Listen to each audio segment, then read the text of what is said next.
Welcome back. In the previous lecture, we defined the Lebesgue measure on 0 1, right, the uniform probability measure on 0 1, which is an uncountable sample space.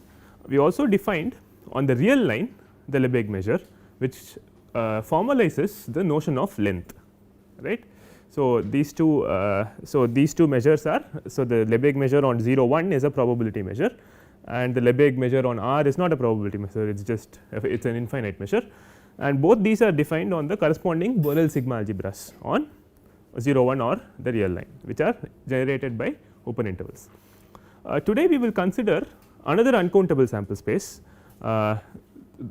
This model is called the infinite coin toss model. In this case, the sample space is the uncountable set 0 1 power infinity, right. So, this corresponds to so each elementary outcome corresponds to an infinite coin toss, alright. So, each little omega, so if you take a little omega in omega, it will be of the form omega 1 omega 2 dot, right. So, these are bits. So, each elementary outcome is a infinite binary string, right, and we know that by Cantor's argument we know that this is a uncountable sample space. So, essentially what I am doing is calling head as 0 and tail as 1, right. So, this is an uncountable sample space, and we want to assign probability measure on this uncountable sample space, and you know that because the sample space is uncountable, if you consider all possible subsets of this omega 2 power omega is too large a sigma algebra to assign meaningful probability measures on.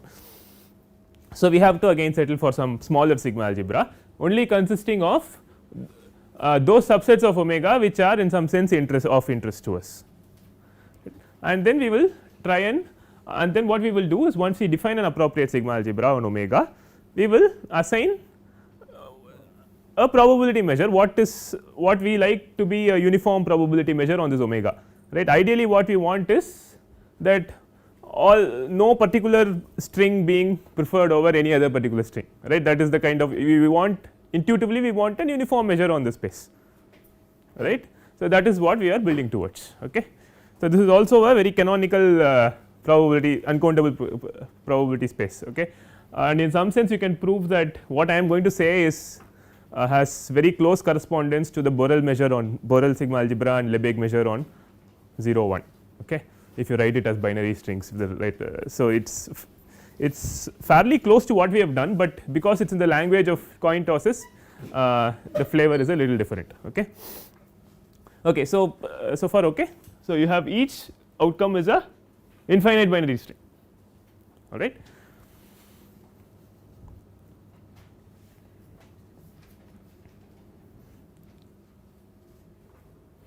Okay. So, in this now the question arises, we have to put a sigma algebra on this, right, and as I said if you put 2 power omega it is too large, right, it is too complicated. So, so what I want to do is first start off with some collection of subsets which allows me to describe the outcome of let us say the first n tosses, all right. Start with a finite set of tosses. So, let me say that f n, so this is going to be a collection of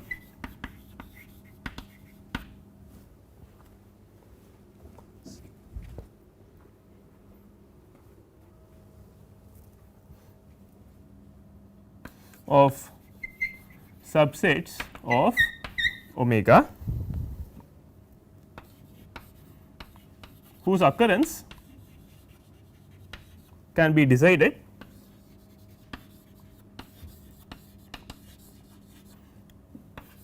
by looking at the first n tosses.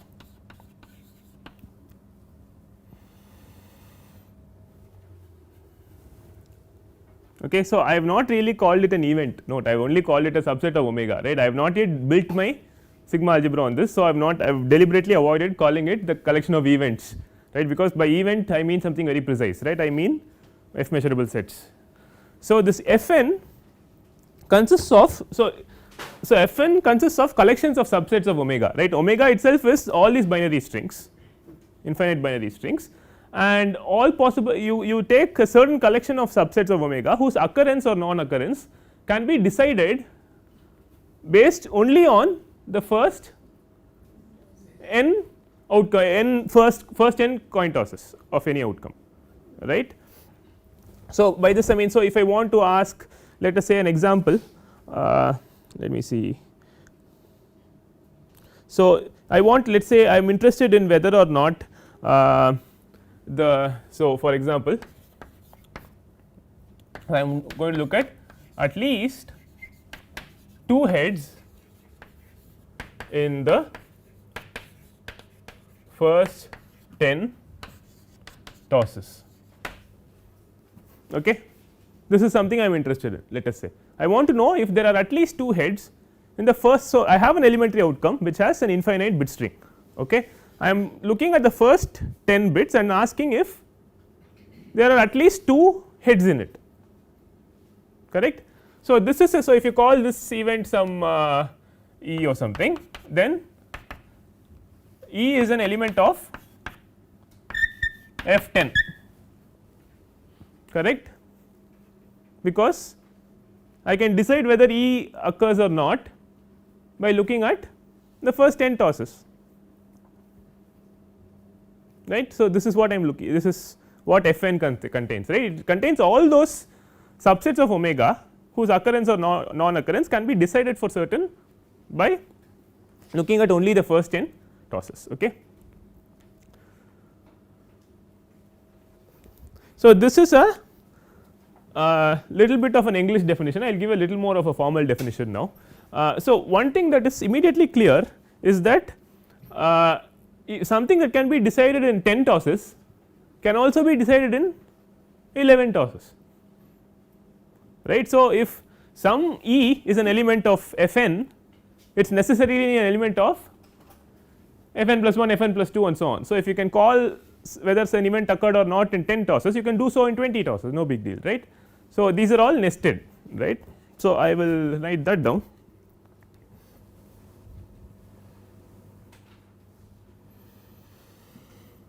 So, you can so this is easy to show. Claim f n is contained in f m for all n less than or equal to m, right. This is very easy.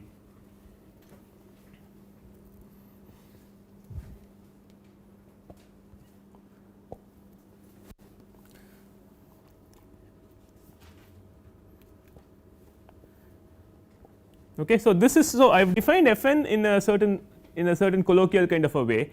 So, the correct way to define f n mathematically is to say that an E, a subset let us say E belongs to f n, okay, if the n first n bits follow a certain conditions, right. Let us say in this case the condition was 2 heads, at least 2 heads out of 10 tosses, right. So, I am essentially looking at the first n bits and I am mandating that to be a certain particular subset of the 2 power n possibilities in the first 10 tosses, right. So, more formally I think you will understand what I am going to say now. So, if you want to write this more formally, we will say that A belongs to f n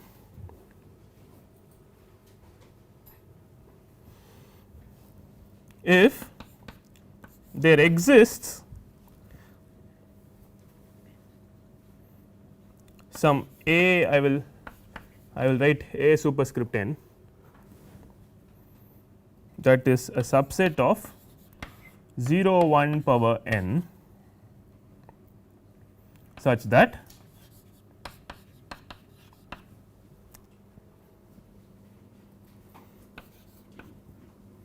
A equals the set of all omega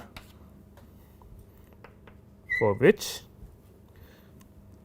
omega 1, omega 2 dot dot omega n. If you look at the first n bits here, this is in this A n.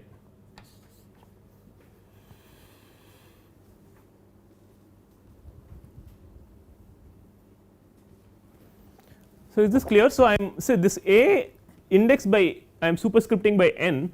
So, this is a subset of 0 1 power n, right. So, 0 n power n gives you all possibilities for the first n bits, right, but I am mandating that the first n bits of my set of interest should be a fixed subset of 0 1 power n. So, it should have a certain property, right. For example, in this particular example, the A n consists of those n bit patterns in which at least there are 2 heads in the first 10. So, you should look at 10 n equal to 10 and say that you look at in A superscript n will include all those patterns in which there are at least 2 zeros in the first 10, right. So, essentially this captures the property of the first n bits that I want to decide whether it occurred or not. Is this okay? Actually, this is very simple stuff. I am couching it in a certain notation to be formal. I suppose this is clear. So, A I say, so this is the definition of, so I am saying that A belongs to f n if there exists some, the first n bits have a certain property, right. You can look at this A n as a subset of 0 1 power n that satisfies the property I want for the first n bits. Okay. So, remember this A is an element of omega. See, A is not an element of omega, A is a subset of omega for which the coin tosses satisfy a certain property for the first n bits. Okay. So, for example, so if let me take another example. So, if I want to decide whether my third toss is a head, okay, I want to decide if my third toss is a head. Okay. So, it is an element of f 3 or f 4 f 5 everything, right. So, let us say f 3. So, we say that f 3, so it is an element of f 3, right. So, we will say A 3 will consist of the first 3 bits in which the third bit alone is a head, the other 2 can be anything, right. There will be, so how many possibilities?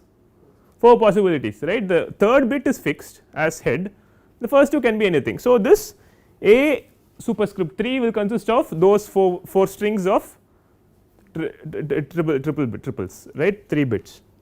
Okay. So, is this clear? So, it is very simple stuff. I actually couched it in a certain notation, but I hope this will be clear. Okay. So, what do I really want? So, I want to eventually say, I want to eventually assign some uniform probability measure, right. So, ideally I would like to say that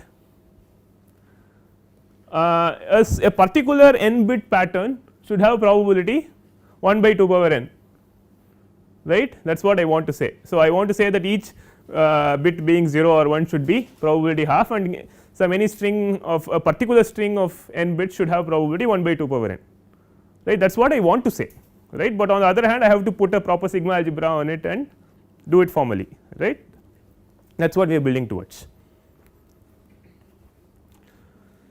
Now, what you can show, another claim,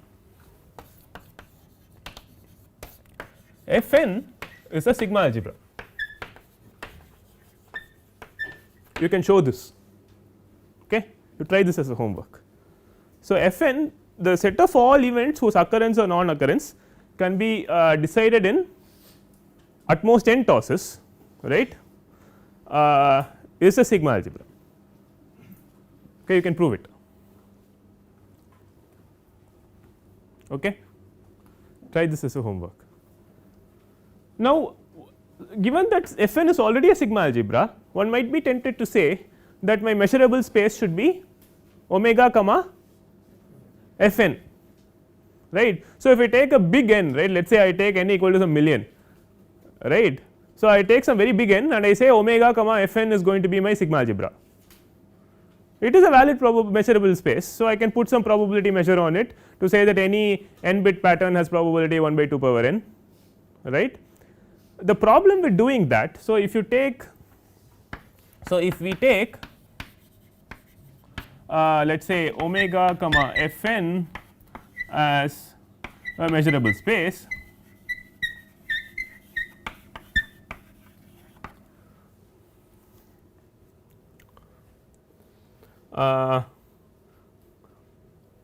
So, elements or sorry subsets, so elements of f m for m greater than or equal to n cannot be assigned probability measures, right. So, what happens? So, if even if you take n equal to million, oh, if I want to answer the question what is whether my million plus 1th toss is a head or not, I will immediately cannot answer it, right. So, no matter what n you take, if you take f n as your sigma algebra, I will immediately ask you a question about, oh, how about my n plus 1th bit, oh, is my n plus 1th bit head, or you know some question about something beyond n, right.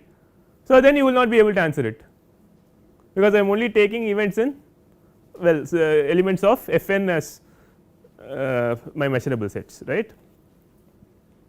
So, this is a little bit of a problem, right. This is a sigma algebra, there is no problem, but it is not a nice enough sigma algebra, it is not a rich enough sigma algebra to help us characterize events beyond nth coin toss, right, occurrences beyond the nth coin toss, right. So, is this clear? Okay. So, we have to do something else, right. So, we have to look beyond these finite horizons, right. So, we do the following, we define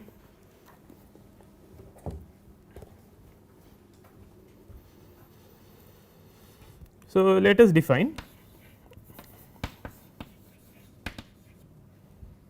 f0 equal to union I equals 1 through infinity f I. Okay. You know, I mean maybe I should actually write, as I keep saying, no, maybe I should just write that is better notation, as I keep saying. I belongs to n f I, the same thing, right. Now, you are what are you doing? You are unioning all the sigma algebras. Okay. So, f n consists of those subsets. So, f n is the collection of those subsets of omega whose occurrences can be decided in n coin tosses, right. So, when will this, so this is another collection of, this is also a collection of subsets of omega. What kind of elements will it have? It will contain all those subsets of omega whose occurrences can be decided, whose occurrence or non occurrence can be decided in, no, see I have unioned over all I. Countable number. See, it consists of all those. So, this is something you have to understand. F naught consists of all those subsets of omega whose occurrence can be decided in some finite number of tosses. Okay. So, why do I say that? So, it looks as though it should, you know, I deliberately avoided putting infinity in order to not confuse you, I equal to 1 to infinity, I erased it and put I belongs to n, right. So, that you do not think of it as f infinity or some such thing, there is no f infinity, right. F n is those subsets which can be decided in n coin tosses. So, let us think of it this way, if a subset is contained in f naught, it must be contained in one of the f i's for some I, right. So, it must be decided in some finite I number of tosses. So, it is not something that can be decided in some infinite tosses, no, right. So, f naught consists, so you should probably write this down, f naught consists of, so consists of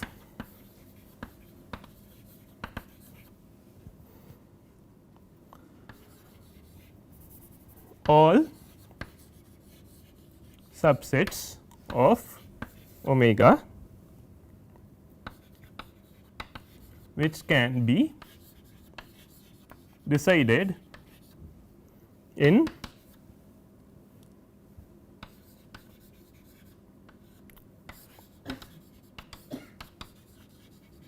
in some finite number of tosses.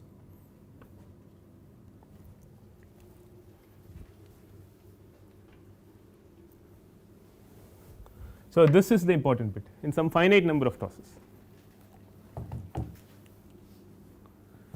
Yes. Why we are not using such an interpretation in other cases, like yesterday we did b plus 1 by n, b minus 1 by n. We took like intersection like this. Yeah. But that time It's the same interpretation, right? It is the, so if you intersect over a collection index, it's the set of all elements contained in all the sets, or if it's a union, it should be contained in at least one of the indices. that one, the finite thing. Like there, if it was just finite, still there will be a even smaller element which is not contained in b plus 1 by n, b minus 1 by n. So, yeah, no, I think you are confusing things that are not related. So, let us just clarify this first. Okay. So, I want to make sure that this is clear in everybody's mind. So, f naught is some collection of subsets of omega, right. We want to know what kind of subsets are in this f naught. Okay. I am saying that if some subset is in f naught, let us say if some subset A is in f naught, then it must exist in at least one of the AIs. But you know that, see, these FIs are also nested increasing.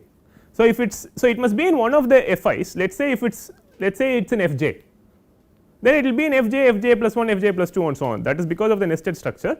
So, it consists of all those subsets of omega whose occurrence can be decided in some finite j number of tosses, but that j can be a million or a billion, it does not matter, right. That j cannot, the j can be as large as you want, but you should be able to call that event in some finite number of tosses, it can be very large, right. As an example of something, if I ask you if the millionth bit to the 2 millionth bit are all heads, that is a subset in f naught, because I can call it looking at the first 2 million bits, correct.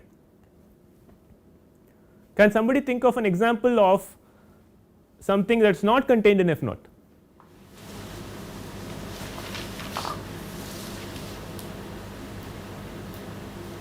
It is actually very easy.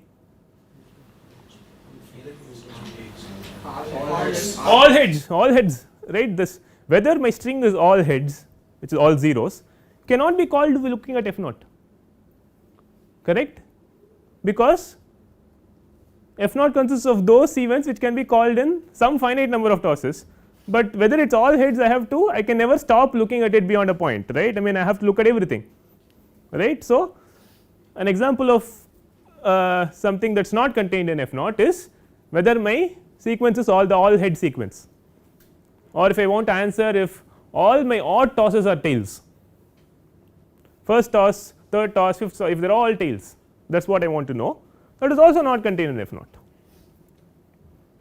correct. Is that clear? So, good. Now, I want to know what is, so this f naught, I hope everybody understands f naught, right. So, now I want to know what kind of an object this f naught is. See, these FIs are all sigma algebras, but we had to move away from it because it only gives a finite characterization of the first n bits, Fn gives only a characterization of the n bits. So, we had to move away from it. Now, I have come up with some object f naught which consists of those subsets which can be decided in a finite number of tosses, any finite number of tosses. Now, what kind of an object is f naught is the question. Okay. See, if this were an intersection, we know that intersection of sigma algebras is always a sigma algebra, but union of sigma algebras need not be a sigma algebra, right. It is not true. So, in fact, it turns out that f naught is not a sigma algebra, okay, but it is a algebra, you can prove that it is an algebra, okay. It is closed under finite unions. So, by which what I mean is that if I have one subset whose occurrence can be called in, let us say I tosses, and I have another subset whose occurrence can be called in j tosses with, let us say, j bigger than I, then the union of the two can be called in the bigger of the two j tosses again, right. So, it's you can say that it is closed under finite unions, okay. But you can also show that it is not closed under countable union, countably infinite unions, okay. So, here I go, I will put that down.